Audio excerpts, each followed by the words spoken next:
everyone, and welcome back to What a Barb, a Polin podcast. I'm Ovs, and this week I'm joined by Lecky, Beans and Veg as we continue our rewatch of season 1 of Bridgerton. How is everyone? How are you doing, America? Veg, how are you doing? I haven't seen you this week. Are you all well? I think we're all pretty good. Yeah, I'm hot. It's hot here. Yeah, it's starting to get hot here. I really have to set up my air conditioner soon. We don't have aircon. That's very awful for you. London's just a bit grim. You're not missing much over here, to be honest. It's a bit inconsistent, but the wilderness weeks are taking us all by force, I think. It's been very quiet, but you know. I'm sure it'll be even quieter now because of the strike if they were planning to do any promotion and now they want to hold off and support. Yeah. It's the wilderness weeks. At least we had a date, but now it feels like the date is in limbo now. Yeah. It's like the date is a sandcastle on a beach and the tide is coming in and it's going to knock that bitch right down. I feel okay about it because, like, I feel like I said a couple months ago that it would be cute if they did hold it back for their anniversary in April. No. So no, if we, don't say I'm April. just saying, it's a long ways away, but it would be fitting if they had to. And we support the writers, we support the actors. But before we get started on this week's episode, let's head over to Lecky for the Breaking Crumbs of the Week.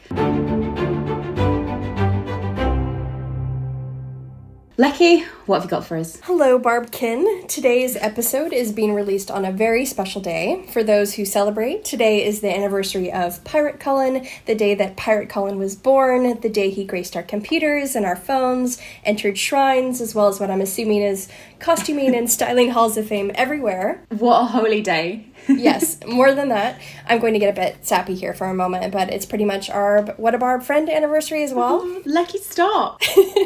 Well, the majority of us were kicking around the Polin subreddit for a while. Pirate Colin is kind of the day where we were catapulted into a new era of the Polin fandom and found each other in the process, and for that we will always be grateful. He has given us so much, and he continues to give us so much. Thank you, Pirate Colin, for your service. Hoist those pirate flags and celebrate. For our listeners who happen to be Taylor Swift fans or those interested in potential songs that we might see in season 3, Chris Van Dusen shared a very interesting post to his stories where he listed the Taylor Swift songs that he associates with the different Bridgerton couples, and he said these are songs that he tended to play on loop while writing for those couples. So he chose Wildest Dreams for Saphne, Enchanted for Cantony, and Dress for Polin. I'm sure we'll discuss this more in our upcoming playlist episode, but it'll be interesting to see if this is a song that actually makes it into season 3 because he included a little side-eye emoji, or if he's maybe hinting at the passion that has already been teased by several members of the cast and crew. You know, as a lifelong Swiftie, I can't tell you how exciting it is to hear this confirmation at last. I think Dress has been on all of our Polin playlists for a really long time, and it's a fan favourite for sure. So to know that we're on the same wavelength as the showrunner, we love to see it. Some happy news for this week. The hair and makeup artists from season 2 have been celebrating their nomination for Outstanding Contribution to Period Makeup for a television series from the Makeup Artists and Hairstylists Guild Awards. I mean, I'm sure we can all agree that that is very well deserved. You know, the whole hair and makeup team do a pretty astonishing job, really, in creating the world, in creating the characters that we love so much.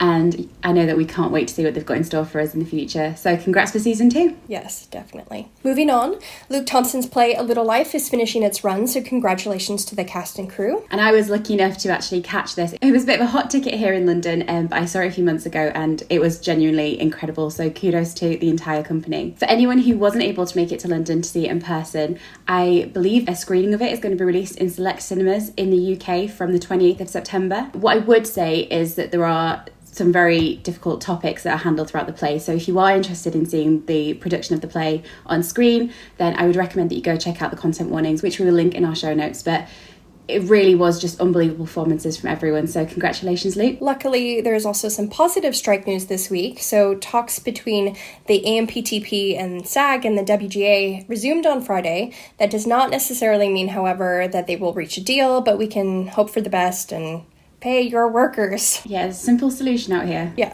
While the strike that is currently underway is for workers in the WGA and SAG, I also wanted to take a moment this week to share an issue affecting members of IATSE, which is another Hollywood union that represents mostly below-the-line workers. So over a year ago, back in 2022, a group of production coordinators, production managers, and production supervisors, specifically who work within animation, they voted to unionize and join IATSE Local 839, which is the Animation Guild. The problem is that Disney has refused to recognize the request to unionize, which means these workers who unionized because they want living wages and better protections are now being denied union guarantees in terms of income and healthcare, etc. So it's been a year, which is honestly shameful. So we're going to be sharing a petition that Local 839, the Animation Guild, and IATSE have shared to encourage Disney to do the right thing and acknowledge their request to become union workers. Again, such a simple solution, and I can't believe it's been a whole year. That's just... I know, just putting them off for a year. I mean, like, what have you been doing? I'm sure some labor organizer at Disney could sit down with them, but just isn't. Yeah, we'll have that linked in our show notes for anyone who's interested in signing the petition. To delve back into the WGA and SAG strike a bit, so Adam Conover, who is a comedian and writer who actually was part of the WGA's negotiations with the AMPTP, so he actually sat across the table from these people, recently appeared on the Pod Save America podcast. If you're at all interested in the strike, he provided great in-depth explanation for several issues, including one I'd like to talk about today. But just as a brief aside, he also shared a really great personal account on the residuals issue I mentioned last week. So he wrote this show you might have heard of called Adam Ruins Everything that aired on True TV, which is like this super tiny cable channel. His residual check for that show amounted to like $30,000. In comparison, he went on to write a very similar show for Netflix and received just $500 in residuals. So the discrepancy is like huge between cable and streaming. Anyway, so Adam makes some great points on the podcast about the issue of AI. Currently, the term is kind of being used as this like boogeyman when really it encompasses like very different technologies that are affecting all sorts of labor categories in different ways. So like we've touched on before, SAG is concerned about a counter-proposal that the AMPTP made where they requested the ability to pay background actors for just one day of work, have their likeness digitally scanned, and then sought approval to use their likeness in perpetuity forever without awarding any additional payments to those actors. This is, to everyone I've discussed this issue with, a move straight out of a sci-fi movie about an evil corporation. It's just a topic that I can't even believe. It's awful. It's horrendous. Yeah. So first of all, background actresses' livelihoods are on the line. If the SAG caves on just this issue, that career, which has been around pretty much since the beginning of movie making, will basically just vanish. And these workers are not just pros at what they do, they often show up super early on set, receive instructions and learn marks, basically learning the choreography of a scene. But these are the workers who make the world of shows like Bridgerton more real because they are quite literally populating it with people. So do you want to see shows where they're just recycling the image of an actor who was scanned 50 years ago for a different project? I certainly don't. And you know, if you've watched a show like Bridgerton as many times as we have, you know, this is not our first rewatch personally, then we've really got to recognise the background actors. And I think what's great about Bridgerton is that they have tried to use the same background artists on each season to really create that world and make us feel like we're immersed in the ton. Mm-hmm. And if you pay attention to the work they're doing, they're not just filling a gap in the background, they're reacting, they're adding life to it. And I genuinely don't believe that that can just be digitally reproduced forever and ever. Yes. So I think it's such an important issue. And also, Lecky, correct me if I'm wrong, but this issue doesn't just affect the livelihoods of the background artists themselves, right? I mean, if you take away all of those background artists on a production, you're taking away the crew that is needed, like hair, makeup, the costuming, the craft that goes into the costuming, crowd assistants who work on set, even things like the caterers who are there every day providing catering for them. All of those roles completely vanish from the industry and from the economy as well. So it's just, this issue is completely insane, and yeah, it definitely needs more attention drawing to it. You're so right. It like connects to so many other different like crafts and categories too. It's not just that one role of. So where the WGA is concerned, and I found this kind of interesting, their animosity toward AI doesn't stem from a fear that AI will replace their work. They think that AI cannot replace work created by artists who bring their own unique points of view to the material that they're working with. But rather they believe, and I think they're right on this point, that the studios and streamers will use AI as leverage to continue lowering their pay and devaluing their work. So for example, if the studio presents them with a rough draft of a screenplay that was written by something like ChatGPT and asks them to take notes on it or make changes, they could in theory argue that the writer doing that work didn't actually do the writing and pay them far less than they would otherwise be entitled to, because the WGA specifically has different rates for things like rewrites. Thanks for that, Lecky. That's really interesting and really important. And we will link all of the articles that you've referenced and the podcast in particular I think you found really useful this week. Mm-hmm. We'll link all of that in our show notes. To bring up the mood a little bit, here's another little fun fact for you. This week marks 209 years since the Featherington Ball, a glorious occasion for Cantonese fans, and just another reminder for Polin fans that to be a Polin fan is to know pain. Oh, great. Thank you for that wonderful reminder. I mean, let's look on the bright side. It's 209 years since they had a beautiful dance and all was well. And if you end the episode there, it's great. You know, it's actually like what a coincidence for that to be this episode as well. We've got the proposal and his words at the Featherington Ball. Well, if that hasn't enticed you to stick around for this episode, I don't know what will, because we're in for a world of pain. So let's get started on the rewatch. This week, we'll be jumping into the second half of the season as we break down everything Pen and Colin from Season 1, Episode 5, The Duke and I. And as you might recognise, this episode is actually named after Daphne's book. So this has become something of a little tradition, a tradition across 2 seasons, I suppose. You know, in Season 2, Episode 8, that was named The Viscount Who Loved Me, after Kate and Anthony's book. So just before we get started on the episode, a quick question for you all, quick bit of speculation. What episode of Season 3 do you think is going to be called Romancing Mr. Bridgerton? Ooh. The episode where there's boob touching in the carriage. Which we think is what, 5, 6? Yeah. 4, 5 maybe? I agree. I think it might be earlier, like when his confidence boosting lessons start to work on him. Maybe like... Yeah, and he starts romancing himself. Yes. Yes, that's what I'm thinking. And also, it should be a different episode than we've seen in the previous 2 seasons. So this one was...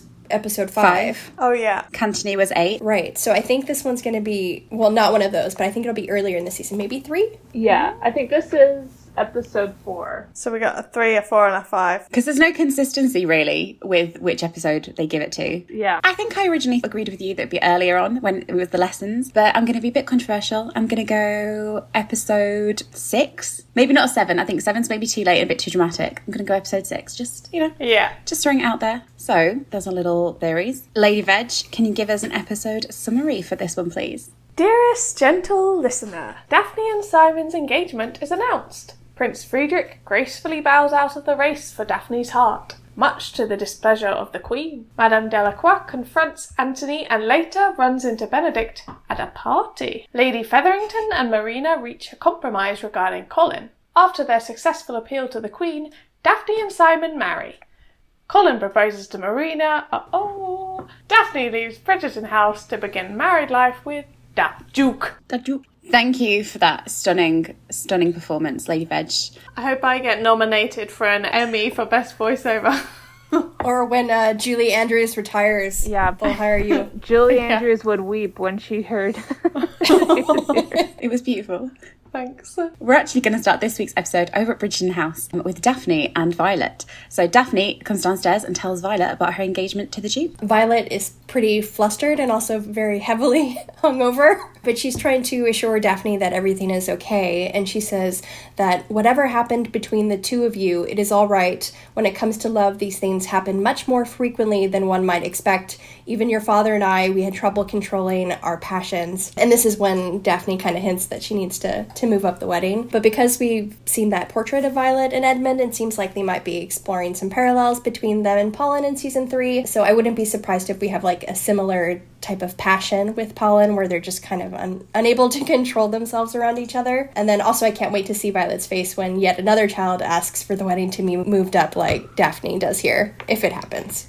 Manifesting. But yeah, I'd love to see it. I mean, we're going to have quite the contrast in this episode where Colin doesn't have problems with controlling his passions. So hopefully the contrast in season 3 will give us a little scene like this. But let's go check out where Pen and Colin are this episode. Over at Featherington House, we've got a very pissed off Portia. She kind of storms into the room and she announces to Archie that Madame Delacroix has refused to deliver the latest order of all their dresses because they haven't been paying their bills.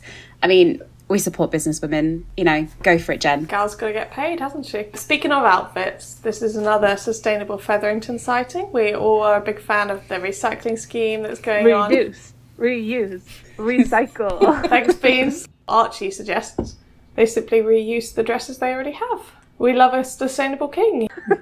Exciting times. We've got a visitor over at Featherington House. Can anyone guess who it might be? I mean, Pen's going to be thrilled. The bill collector? The crypt keeper. It's none other than, no, it isn't. The bailiff is not the door. It's her true love, Colin Bridgerton. Aww. Sadly for Pen, he's not there to see her. He's there for Marina. So close, so far, Pen. Bitch, how's he looking? Not worth mentioning. He's got the neck thing, but no. You always say this about Colin.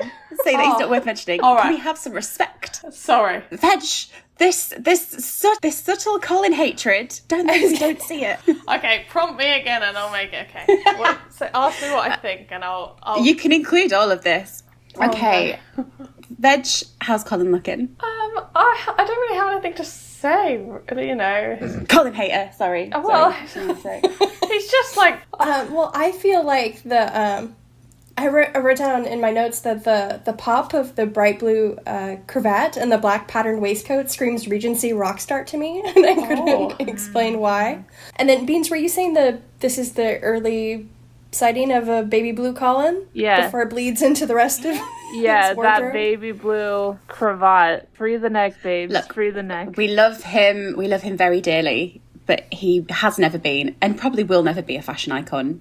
But Yeah. he's doing his best. Actually, I don't mind the outfit. I don't mind the outfit at all. Yeah, same. I feel like he looks like a rock star. I just don't like the baby blue. It's so striking. Pen is going to burn his cravat collection to the ground in season 3. And we have another reduce, reuse, recycle moment here.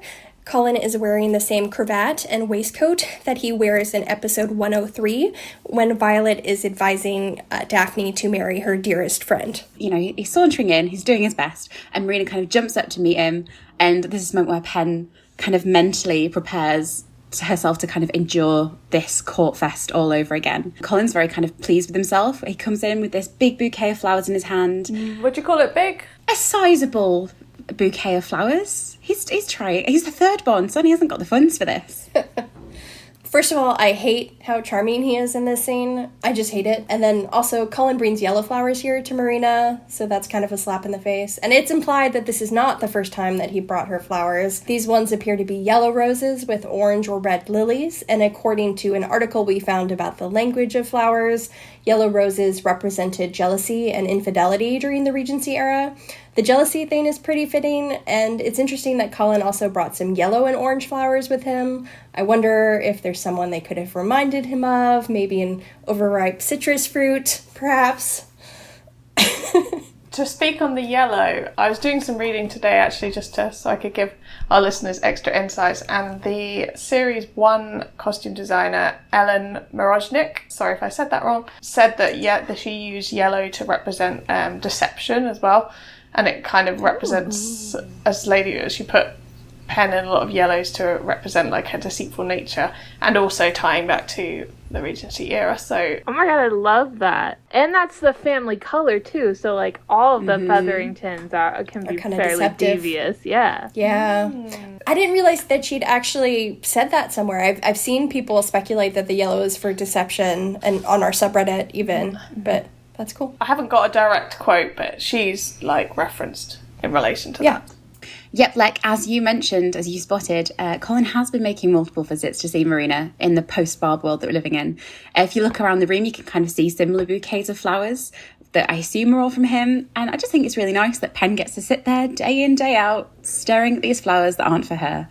He better give her so many flowers in season 3 or I'm going to start a riot. It's interesting that Colin says that Marina acts with admirable surprise every single time he gives her flowers. It's like, does some tiny part of him kind of suspect, like the part that's very deep down with all of his repressed emotions, kind of, does he sense that Marina isn't entirely genuine with her reactions and kind of how she acts around him? I don't know. The framing in the scene is also kind of interesting because it lets us see Colin and Marina from Penelope's point of view. We see the camera placed just over her shoulder at times. You can actually see her shoulder in the frame, and this kind of puts the viewer with Penelope in the scene, and so we're kind of suffering right alongside her as she's forced to watch this courtship between Colin and Marina unfold. It also amplifies tension as we see how Penelope's anger is kind of steadily building towards her confrontation with Marina. Yeah, you can see that when she starts sort of making the little comments here. You know, he's being super charming, but she's, can we say cock blocking here? Yeah, go. We've said worse. You know, as soon as he suggests that she bushel of tomatoes, just a joke, Pen, it's not that deep, but there she comes in with Marina hates tomatoes. I was like, okay, gal, you're not doing yourself any favours, but she's doing her best to undercut them both. Okay, I'm obviously being way too mean here. I love Pen, clearly, and I would have done the exact same in that situation, especially as a teenager. I've told you all about my tuba playing first crush. And tuba boy. Yeah, and when I wanted to get his attention when he was dating my mortal enemy at the time. Oh, no. Was she like a clarinetist or something? No, she didn't play any musical instrument, and that was a fucking problem, in my opinion. She only played with his heart. I'm revealing my age a little bit, but we would message each other on AIM. We're not that old, Beans. Well, the children of today don't know what AIM is. And we would message each other on AIM, and I would tell him how terrible she was and that she doesn't even like musical instruments and doesn't even play in the band. So, you know, we all have our moments, especially when we're around people we like. Sometimes we're not like the best at hiding that jealousy, especially if we don't know how to cope well, which I think Pen is so young. She doesn't really know how to cope well with all of these emotions that she's having either. So Penelope's away message would be Marina hates tomatoes. if she had she doesn't even play a musical instrument. So I have a question for you guys. Ask away, Beans. Do we think that Marina actually likes tomatoes? I think Pen's lying. I think Marina is a tomato lover. That's my controversial take of the day. I think our dear Pen is acting in the interest of sabotage, and I think she's going to pull any dirty trick she can out of her pocket, and if that includes lying about tomatoes, so be it. I don't think Penelope would lie about this particular fact in front of Colin. Honest to the bone, Penelope, generally, but especially in this scene. Yeah, like you say, she's doing everything she can. She's pulling a beans. She's trying to undercut the two of them at every single turn. And she says, do you know where I've heard that you can get excellent tomatoes? Greece. Good knowledge from him, because tomatoes only arrived in Greece in like the 1810s, so they're very hot off the press. And she's already knows exactly where to get her produce. As a veg, I appreciate this. Do you think that Penelope has been reading books about Greece to talk to Colin about his travels? I can prove this. I can't prove it, but I can substantiate it with canon. Okay, I think absolutely she did, because she does that in Romancing Mr. Bridgerton. And if you remember at the beginning of Romancing Mr. Bridgerton, she thought that he'd gone to Greece. He'd actually gone to Cyprus because the Greek War of Independence was kind of causing issues. And at the very beginning, when Colin comes back into town, she hides her little book about Greece. So she's been reading up on it, and she's been doing a little research. And then Eloise comes over and tells her, he's just come back from Cyprus. And she's like, oh shit, what a waste of time all that Greece research was. But so she had been, so that when he got back into town, she could talk about it. Yeah. And I'm 100% convinced that the second he was like, I'm going to go to Greece, she diligently was reading up on it so they could have like little conversations. Yeah. 100%. Also, just to point out, that means that Book Colin is not a war tourist, unlike Show Colin. No. Book Colin avoided the war, bless his little heart. He went to Cyprus instead. In this scene, Pen, kind of like in the What a Barb scene, she also sets in motion events that she could not have anticipated, namely the idea that Colin should travel, and specifically to Greece. Colin does look a bit, I'd say, frustrated with Penelope here, you know. He's too polite to say it, but yeah, it's not a great week for us as Polin fans. I think, if anything, he's sick of Pen even, and you don't want that. I think he's exasperated by her cleverness, you know. He already knows that she's fairly clever, and he's like, why can't you just, like, I don't know, be chill for 5 seconds, girl. Just chill out. He's like, not the time, not the place. Yeah. I know that Pen's blue-balling him now, but he'll be blue-balling himself plenty in season 3.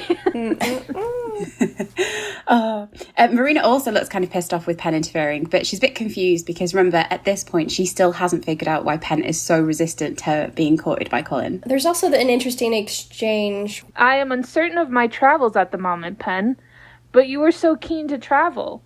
It is true, but were I to go there, maybe things in London I should miss even more than seeing the world. He says this with such a charming smile. Hate. But yeah, let's hope this comes back to bite Colin after he goes off after season 2, realizing there is something back home he misses very dearly. Too late, mate. too late. And not to skip too much ahead to the next episode, but Colin will end up saying that Marina is the only person in the world who takes him seriously. But here, we've got pretty much solid proof that Penn has actually been taking his dreams seriously. More seriously than he's been taking it, because, you know, he's always wanted to travel, and yet he drops his plans at the first sight of, you know, a pretty girl. So I'll just say his tickled pickle is speaking louder than his heart. No. But I think in this moment, like Bej said, he's just being a little bit too charming to the wrong person. Thankfully, Lady Featherington is going to pull this painful scene to an end for all of us and ask if Colin would like some tea. There's probably biscuits involved with tea, so he's all for it. And Colin and Marina kind of walk into the middle of the room. But Penn follows Portia back to the doorway, and she asks Portia if it's wise for Marina to continue courting Colin. Penn is saying she's only speaking out of concern about wasting Marina's time. And, you know, we completely believe you, Penn. And that Colin is really young, and surely he won't be considering marriage anytime soon. It's a bit wrong there, bless you, Penn, but, you know, you tried. Portia doesn't kind of reply to Penn, but it's quite interesting because you can see that Penelope's words have given her something to think about. We don't often see scenes like this where kind of Portia is taking Penn seriously. Usually she's been quite dismissive of Penn, but here Portia kind of actually listens to her and places value on what she's saying. She's very subtly trying to manipulate the situation. She can't do it herself by confronting Colin at this point, so she's trying to go through her mum a bit to see if she can make headway there. But, you know, Portia walks away thinking about everything, and the scene ends with Penn glancing back over at Colin and Marina uneasily.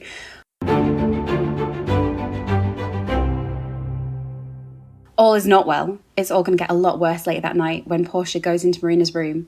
She informs Marina that she's going to have to accept the proposal by Lord Rutledge. He's going to come over on Saturday, and that's it. Marina is still resisting Portia. Portia, interestingly, ends up asking if her stubbornness is coming from, you know, a certain Mr. Bridgerton. Marina insists that Colin does like her, and she's very, very certain that he is going to propose. And she's not exactly wrong with her read of Colin, is she? Portia kind of brings up his age again, this kind of recurring theme, and she counters that the boy's barely out of leading strings.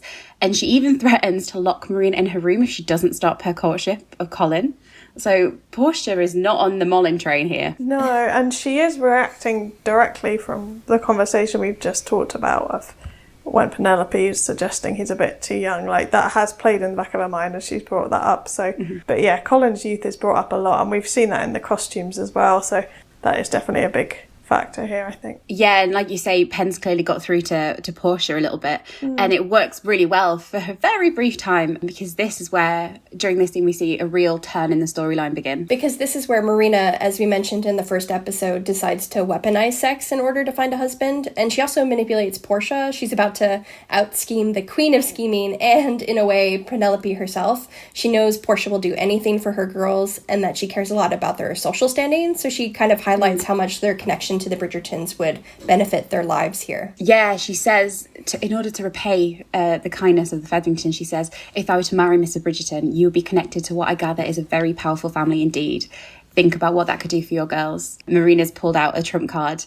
You know, up until now, Marina's resisted going along with Portia's plans, but this is the first time that we see Marina take control over Portia and manipulate Portia herself into going along with her plan. Both Penn and Marina have been able to twist Portia's opinion this episode, which feels kind of rare. It's usually Portia who's doing the manipulating, so it's quite interesting to see her caught in the middle of that. But ultimately what wins is that Marina exploits Portia's probably ultimate weak spot, which is, you know, her ambition for social security and social elevation, not just for herself, but for her girls. And, you know, Marina has shown that she really does have a pretty good read of other people around her. I think she's always had Colin pinned down perfectly, something that I think we see in season 2 when Marina comes back. You know, it's a brutal assessment that she has of him, but I think there's a lot of truth in how she sees him. And she's the same here with Portia, you know.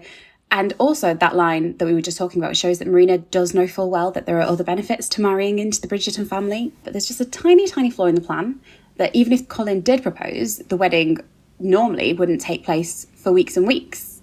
And Lecky, what do they say to each other? So Marina says that is only assuming we wait until the wedding night to consummate the union. And Portia, kind of surprised, says, you will seduce him. And she says, I will do what I must. This is where it takes a turn. Yeah, definitely. And, like, just to, like, highlight again, Marina is backed into a corner in this situation. I do feel like if Portia hadn't sort of forced her hand, that Marina may have made another decision or something but it really is, when we're looking at a young woman who is pregnant in this time era, she's trying to find the best for her children and for herself. I just want to remind everyone that while what she did is heartbreaking for us as Polin fans, it's also, we have to realize that this is something that she was literally forced to do. She's incredibly young. I think that she was just in a really difficult situation and was just trying to do what was going to be best for her and her family. Beans, I definitely agree that she's been in a difficult position throughout the season, and let's be real, the real villain in all of this is the society that they're living in. Also, I think it gets overlooked that Sir George bears a responsibility for this hugely by not making sure she was taken care of before he went away to war. And as we see here, Marina does have another option in front of her in the form of Rutledge. And for many reasons, valid reasons too, she wants to avoid that fate. And one of those is that Colin is still in her orbit and, he's nicer, younger, richer, better connected, he'll treat her better. And so she comes up with this plan to seduce him and put him in a position where he has no choice but to marry her. She's using Colin's emotions for her and nature against him in a very premeditated way. And I really don't think he deserves that. I understand why she's walking this path, but to see the trap that she's setting up for him is completely gutting. Colin can be naive and impulsive. We've seen that, but I hate watching that aspect of his personality and his commitment to doing the right thing be used against him in this way. And, maybe Marina believes that Colin loves her, but I don't think so. I think she knows even here it's infatuation, but she definitely knows she doesn't love him. And to put him in a marriage like that when she knows that the family value true love feels particularly difficult. He'd figure it out eventually as well. That's the thing. He would still stand by her, but at what personal and emotional cost to him? And also within society, he'd be viewed either as a fool or as someone who goes around compromising young debutantes. I think of everyone who doesn't deserve this situation, it's him. And I think he's the collateral damage that often gets overlooked in this entire situation.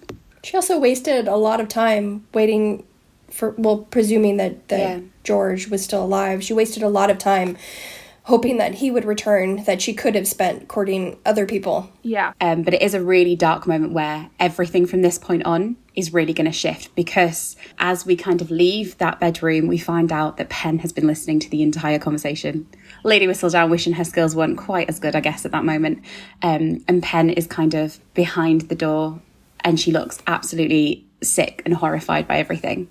I wonder if she has a full understanding of it, because just a few episodes ago she didn't even know what sex really was, so... It's almost worse that she doesn't know exactly what it means, because then she imagines the worst. Oh, a little tiny throwback, but clearly she does know the idea of passing off a child to someone else's, because if we go back to our beloved Barb scene, Colin and Penelope were discussing the fact that... Joking about it. Yeah, that the footman's child was pretending to be a lord. If she's listening to gossip all the time, she clearly has heard people talk about sex. So was perhaps her conversation about sex and trying to figure it out last episode just a ruse? I think she has a bit of an idea that's layered innuendo. Yeah. But I don't think that the innuendo translates into mechanics. So yeah, she's listening in, but she's looking pretty great doing it, in my opinion. Yeah, she's wearing a sort of dusty pink dressing gown thing. And she's got her hair tied, which I guess, I'm not sure entirely, but I think silks help kind of with your curls. She's heartbroken but cute, and that's how we love her. It's all going to shit with the Featheringtons, but congratulations are in order over with the Bridgertons, because Saphne finally get their wedding. Colin's there, he's having a lovely time. I think we remember that Luke Newton once said that Colin gets very emotional at weddings. And if we do get a Polin wedding in season 3, I want the boy to be sobbing his little heart out. One of my favourite moments at the wedding is Colin gets so wrapped up watching his sister get married, walking down the aisle, that Benedict has to whack him with his elbow to get him to sit down. And whilst it's very endearing to see him get swept up in the romance of the day, it's going to backfire on us all just splendidly as we make it back to Bridgerton House for the wedding reception. Let's jump over. We're going to join Pen and Marina at the reception itself. Pen is busy kind of pointing out other potential suitors for her cousin. She's trying her absolute hardest to push Marina towards anybody that isn't Colin. And there's a little montage of her picking people out, and Pen is now kind of trying what she can to throw at it to stop this. And God, this is not a good look for her. She's wearing yellow again, some pink flowers on it, but yeah, yellow, big feather in her hair, which really not a great look to be losing your Actually, crush. I don't mind this dress, I'll be honest. Oh, okay. What? I'm a stickler for, like, good craft, and, like, the way that they've sewn everything onto the dress is absolutely gorgeous. I will agree with you that the dress isn't bad. It's the other accessories. She's just not having a great time at all. Marina is kind of completely perplexed by what Pen's doing, because it seems to come up so out of left field. Because she's like, we don't have time for this. You know I don't have time to meet someone new. What are you even talking about? Marina impatiently asks, now where is Colin? And this is the moment where Penelope finally starts to break. And she turns to her cousin and she just kind of lays it out. She kind of drops the act and just says, you can choose anyone but him. He's my friend, Marina. I've known him forever. And I do not want him to be tricked and deceived into a lifelong commitment. You must not do this to a good man. And she's not going as far as admitting her love for Colin. And, you know, she never actually goes as far as admitting her love to Colin to anybody. But this is definitely the most honest she's been about her motivations for derailing the plan. But it's come far too late. It doesn't work. Do you think that had Penelope told Marina a lot earlier about her feelings, or even alluded to, you know, maybe not being in love, but being close friends, that it would have kept Marina away? I think it depends. It would have needed to be before this. Even if she was fully honest about her feelings now, I think Marina is sort of stuck. As she said, she literally doesn't have time to court someone else. Right. Yeah. I think I mentioned it in the first episode when we were watching the original courtship before Penelope knew about the pregnancy. I think we said that Penelope was kind of resigned to letting it happen. Like, she wasn't trying to sabotage their relationship. She wasn't happy about it, and I'm sure she would have been very jealous and upset, but the reason she's trying now to sabotage is because of, like, the stakes have been raised, and now Colin is going to be tricked into something. Yeah. But, you know, the final piece still hasn't quite clicked into place for Marina, so she's still a bit exasperated by her cousin. Marina's perspective is that there aren't any alternatives. You know, it's do you want... And it's like she says, she makes a good point. Should I entrap a bad man then? It's like, that's not a much better solution. I would say entrapping a bad man is a much better solution.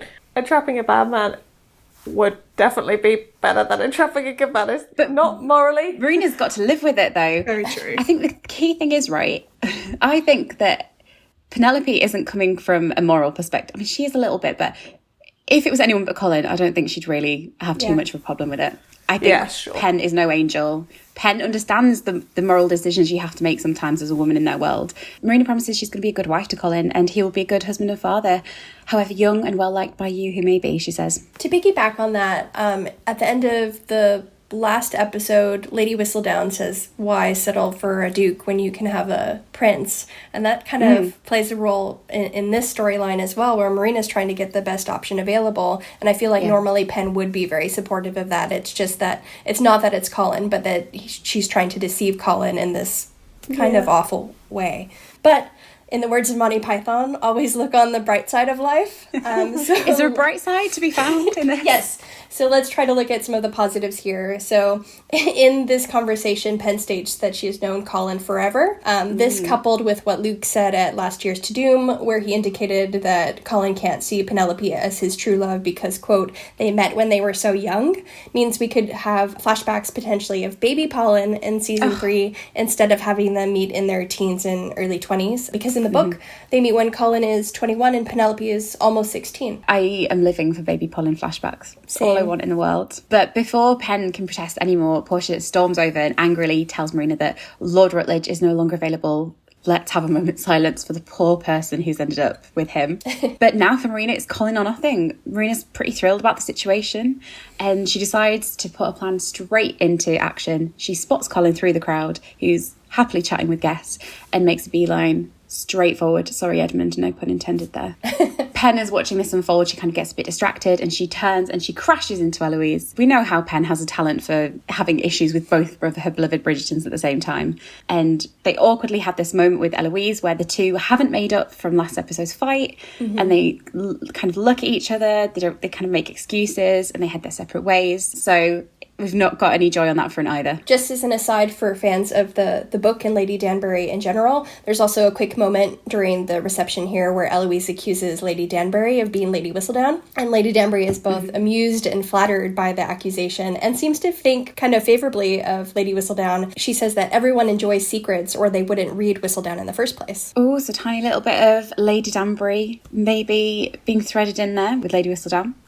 Yeah, I do hope we get that in series 3, actually. Yeah, just to make sure Penn doesn't get a break. Camera pans around and shows Marina and Colin. And like the tomato scene, we've got this view from Penn's perspective as well as they sort of walk away. Oh, that's right, yeah. In 103, Penelope has this moment where she laughs when Cressida does the swoon when she's trying to capture the prince's attention.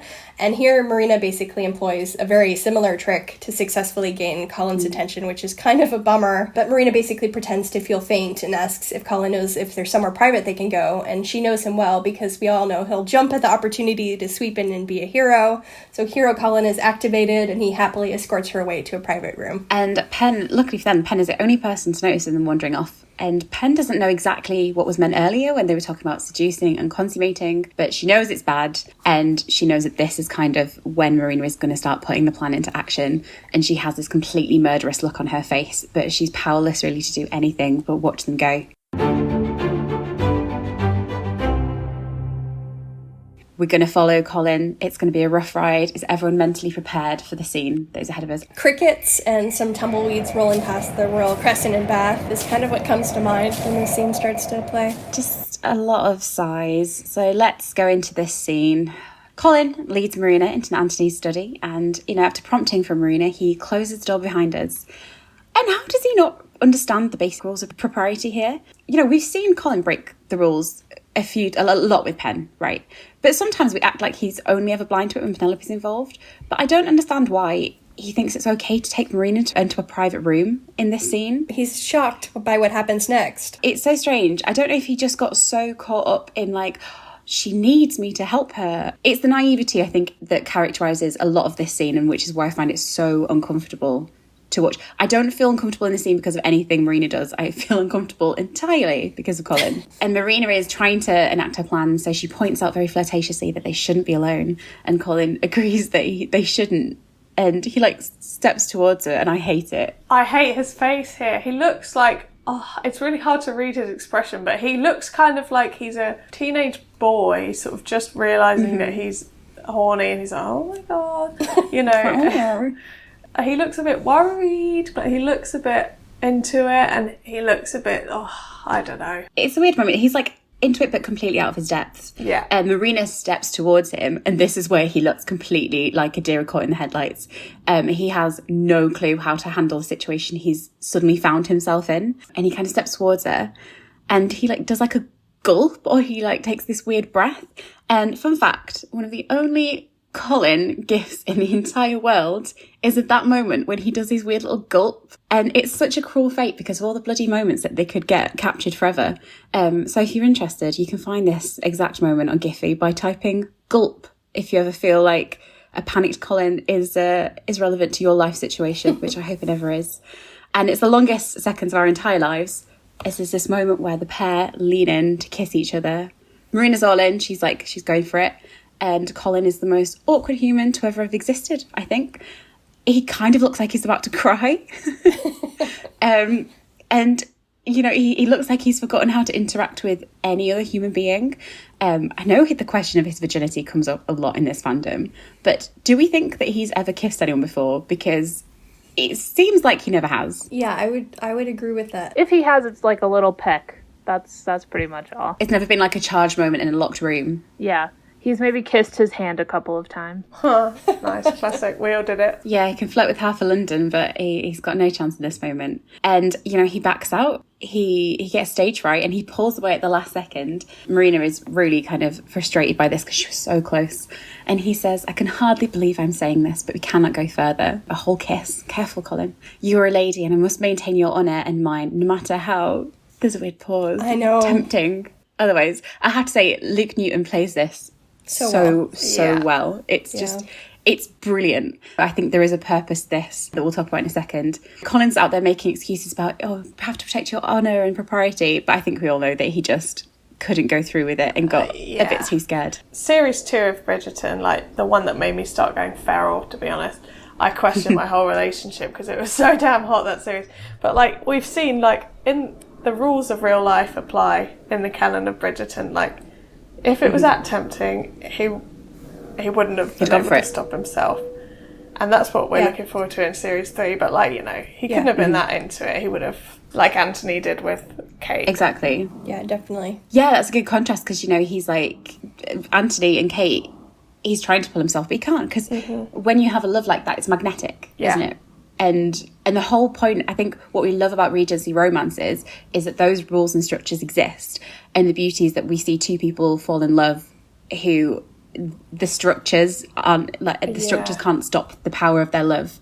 And we love to see them transgressing all the boundaries. But Marina, it's interesting because she has this point where she actually realises that he is a gentleman and that her plan to seduce him is kind of a lost cause at that point. And she kind of gives up on the thing. She starts to leave the room, drops the whole kind of energy that she's been carrying and just goes. And I assume in her head, she's like, this isn't going to work. He's too straight-laced. I'm going to have to go do something else. But we all know what Colin's like when he's worried that he's upset someone. He has a tendency, we're going to see it in season 3, when he realises he's upset Penn, that when he thinks someone's upset with him or he feels guilty, he comes up with one of his splendid plans to make everything okay. Veg, what's his splendid plan for the week? When in doubt, propose it out. The next obvious step is clearly asking her to marry him. Yeah, like you say, Veg, he says, then marry me. I know we've only known each other a short while. I would be delighted to marry you. She's so relieved. She's having a great... Yeah, because she didn't have to do anything. This is like hero Colin. He just wants to not make her feel better, but he can tell that she's kind of disappointed. And he's like, how do I resolve this situation?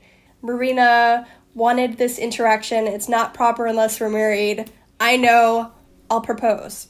Yeah, I'll go like a bit of time without watching this scene and my brain will sort of be like, oh, he's hero Colin. He wanted to like rescue her from the Featherington situation. But it's not even that. It's just like in this particular moment, she wanted to kiss me and she couldn't. How can she kiss me if we're married? Like, come on, Colin. Yeah.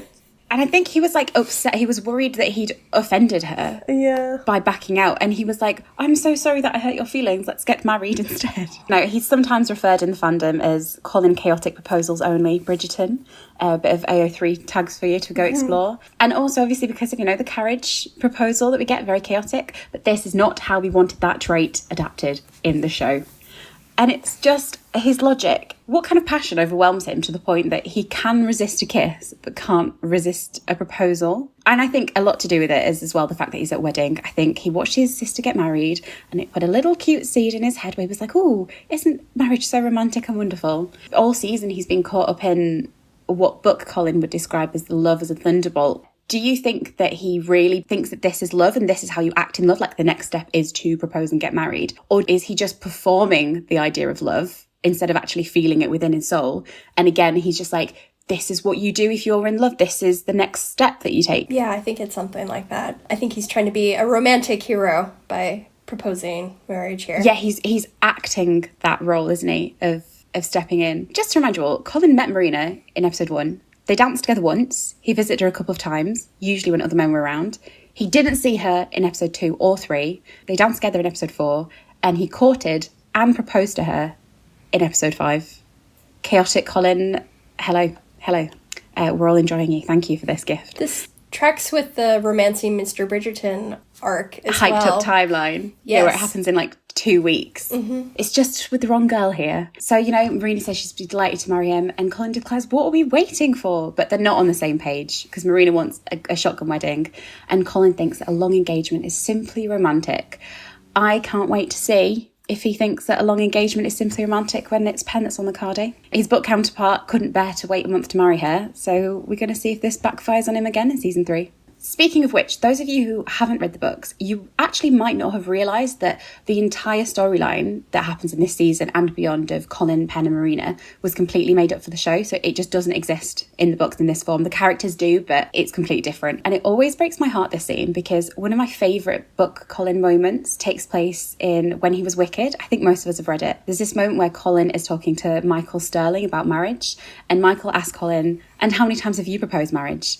And Colin really casually replies, just once, actually, this afternoon, as a matter of fact. Because, yet this scene happens just after he's proposed to Penn. Declared that they're going to get married, I suppose is more accurate. It's such a nice moment in the books because Colin's really proud of himself and he's really happy. And it's like he only ever proposed once and it was to the person he loved. And it's my villain origin story that he'll never get a moment like this in the show because it's always going to be overshadowed by the fact that he was engaged to Marina before. But what can you do? But Colin very casually remembers it's actually Sister's wedding day, so he decides they need to keep the engagement quiet for a time being. So he opens his door and the two walk through without kissing or embracing, and I'm personally overwhelmed by the passion that's on display from Colin here. So, to look on the bright side again... There is no bright side. Come on, There is a little bit. The way the situation with Marina plays out could make season 3 more meaningful. We kind of touched on this earlier, but here Colin can't bring himself to kiss Marina, which will just make it more satisfying when he's presumably unable to resist Penn and does get physical with her, probably before marriage in season 3. In this scene, Colin also says that the idea of a season-long engagement sounds, quote, romantic to him. So I'm guessing we'll get, and I'm really hoping for, a hasty wedding. So everyone, please try to manifest the scene where Colin in the book tells Portia and Violet that they need to move up the wedding because we need it. And it's why I really appreciate Luke Newton's performance in scenes like this, because I think there's a lot of layering of Luke has to kind of sit with his character, play Colin very faithfully in this moment, a Colin that genuinely thinks that he's in love in some sort of format or wants to perform that role.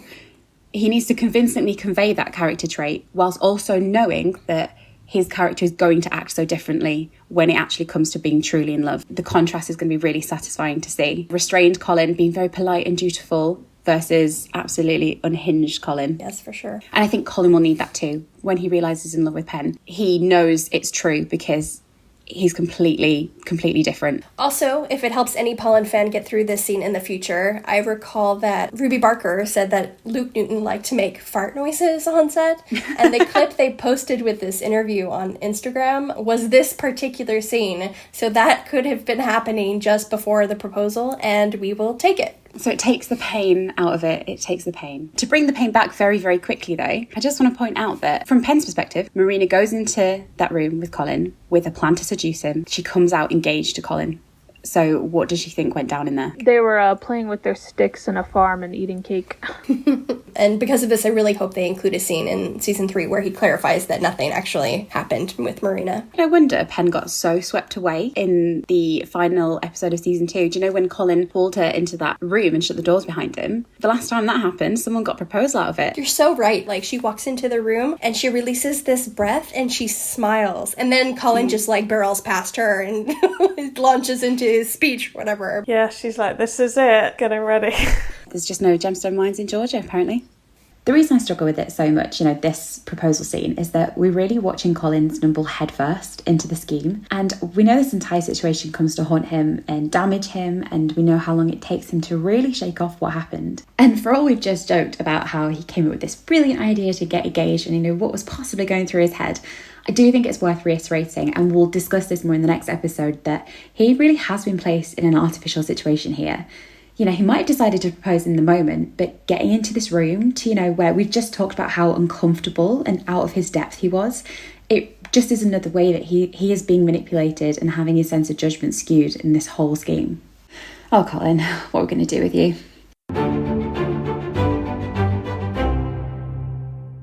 Wedding's over. The Bridgertons are all piling out of their house to wave goodbye to Daphne and Simon. They're off to start their new happy honeymoon together. I'm sure that'll go brilliantly for the two of them. And I'm going to mention this very, very briefly because this scene, it obviously is where all the family pile out together. They're all waving goodbye to a sister who's just been married off. Beans, my darling Beans, my Crumbs queen Beans. Yeah. Does this remind you of anything?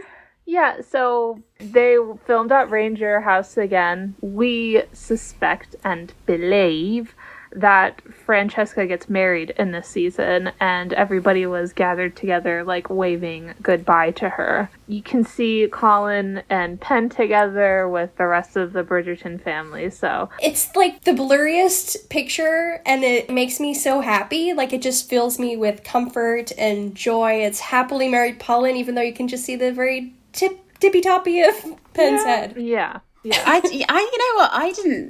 which filming leaks are these? I don't think I've seen these. Yeah, if you haven't been listening to our podcast from the beginning, it was Obs who took those photos. I was on a bus. I just happened to see them. And we'll probably go into further detail about those experiences in another episode. But, They all go, we get this nice shot of the Bridgertons, and Colin is just happily standing there, secretly engaged. His family are none the wiser. What a perfect way to end this joyous episode. How are we feeling? Woo, exhausted. I think it's a pretty stressful episode, right? If you're a S1E5 fan, great times ahead. Yeah. But for us, it's been one of suffering. Are they great times ahead for S1E5 fans? I don't know. I feel like they're going to struggle a little bit. No, they've had a cute little wedding. But yeah, so let's process our thoughts by heading over to Lek. Have you got a whistle up? I mean, I'd love to know what your whistle up is. I don't know if you would consider this an up, but we'll take what we can get. Colin doesn't kiss Marina. So I feel like in the minds of many Polin fans, this scene essentially reads, Interior Bridgerton study day, Colin does not kiss Marina. So that's your whistle up for this week. Controversial, but I think it'd have been less awkward if they had kissed. I'm not wishing that, but it's such an awkward scene. Lucky, is there a whistle down for this episode? Yeah, so it's Violet being unable to give the birds and bees talk due to past trauma with Daphne. No, I'm just kidding. It's the proposal. In my original notes for this scene, I just wrote pain. Pain. Overall, how are we feeling about the episode? Let's go by our beloved Bo rating. Is this the worst? I don't know. It might be. Is this our low point? There's no Penelope's lightness either. Yep. They had that tiny moment at the wedding. They can't bear to speak to each other. So we don't even get the respite of their friendship. Like, Pen is on her own. Yeah. And it's just spiraled from worse to worse. Colin has a nice time at a wedding maybe, but 12 out of 12 bows. I'm going to give it 11 purely because he looks very sweet at the wedding and he clearly enjoys it. I'm with Veg. It's 12 out of 12 bows. Reminder, we consider more bows to be worse, but yeah, 12 bows. I give it a 7. A 7? Really? What's the redeeming factor here? I feel like I rate this a little bit different from you guys, whereas, like, I love... Are you seeing it as like a black comedy or something, or...? No, I think of it as, like, this was sort of inevitable for us to get a meatier plot for Pen and Colin, and so I just love the drama of it all. You Americans won't get this, will you? But Veg is like, showing Gavin and Stacey where Pam's just like, it's just the drama, Mick. I just love the drama. Oh, it's the drama, Mick. I love I it. do know Gavin and Stacey. This Shondaland are having the time of their lives. 100%. Okay, well, Bean's a bit controversial there. Thank you very much for cheering us all up there. Yeah. And that brings us to the end of things. Just wanted to say thank you to all of the listeners and the continued support for our episodes. Oh, yeah. I feel like we're, like, just finding our footing now and getting used to doing this whole thing, but everyone sends such lovely messages and we get such lovely feedback, and again, we're always open to feedback, and don't be afraid. So thank you guys for listening. We're just a group of Polin fans whiling away the coming weeks, the coming months. Like, we want to spiral with you guys, so send us a DM. Yeah, we've gotten a lot of messages recently from people saying that, like, you know, they don't have any Polin friends, and we'll be your Polin friends. We're always open to talking about Polin. You can message all in us. this together. We spend a significant amount of our lives talking about Polin, not just on this podcast, so don't worry. Polin and other Bridgerton theories. Yeah, for sure. But yeah, we love having you. And if you want to chat more with us, Lecky, where can everyone find us? You can find us at What a Barb Pod on Instagram and TikTok. And we're also on the subreddit, reddit.com/r/Polin Bridgerton, where there's lots of posts from lots of different fans, not just us. And we'll see you next week when we'll be breaking down another very dramatic episode, 106 Swish. Swish, swish, bitch. But in the meantime, we'll see you around. See you later. Beans, take it away.